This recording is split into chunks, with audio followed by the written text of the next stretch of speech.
Rebecca Martinez had been a nurse for 15 years, working the night shift at County Memorial Hospital, where most people forgot you existed until something went wrong.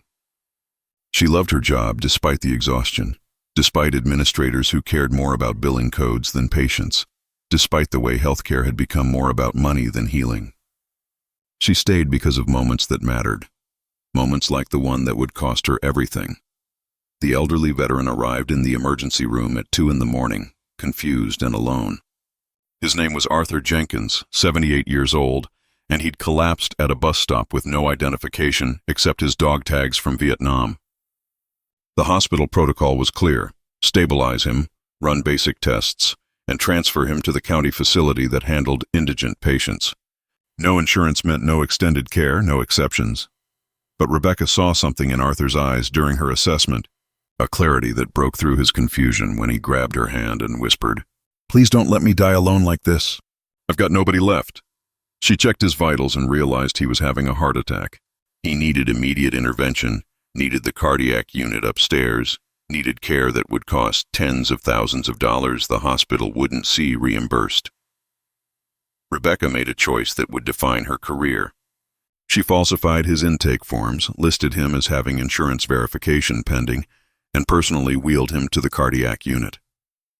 She stayed through her entire shift and 6 hours beyond, monitoring him, adjusting medications, holding his hand when he woke up terrified and calling for people who were long dead.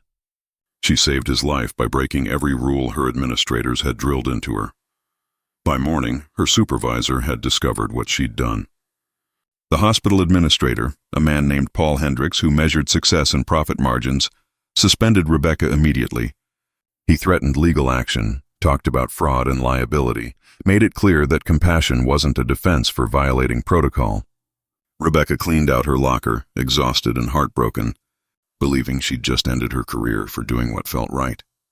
What nobody knew, what Rebecca couldn't have known, was that Arthur Jenkins wasn't just any forgotten veteran, and the consequences of her kindness were about to shake that hospital to its foundation. So if you're still watching, stay with me because what happens next is absolutely extraordinary. 4 hours after Rebecca's suspension, a 4-star general named William Thornton walked through the hospital's front entrance with an aide and 2 military police officers. He demanded to see Arthur Jenkins immediately and asked who had been responsible for his care. When they told him about the nurse who'd been suspended for helping Arthur, General Thornton's face hardened into something that made seasoned administrators nervous.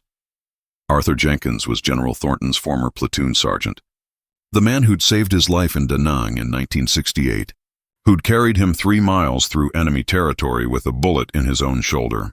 Thornton had been searching for Arthur for 6 months after learning his old friend had fallen through society's cracks, lost to homelessness and the system's indifference. That Rebecca had cared for Arthur when nobody else would meant everything. General Thornton made 3 phone calls. The first was to his attorney. The second was to a journalist friend. The third was to the hospital's board of directors. By the end of the day, Paul Hendricks was terminated. Rebecca was reinstated with full back pay and a formal apology. The hospital implemented new protocols ensuring veterans received proper care, regardless of insurance status. Here's what made this moment about more than just one nurse and one veteran. It reminded everyone watching that sometimes doing the right thing costs you everything, until suddenly it doesn't.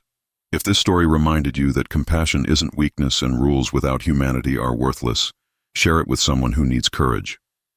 Tell me in the comments about healthcare workers who've gone beyond for you. And remember, the system only changes when people like Rebecca refuse to let it crush their humanity. Be that person who breaks the rules that deserve breaking.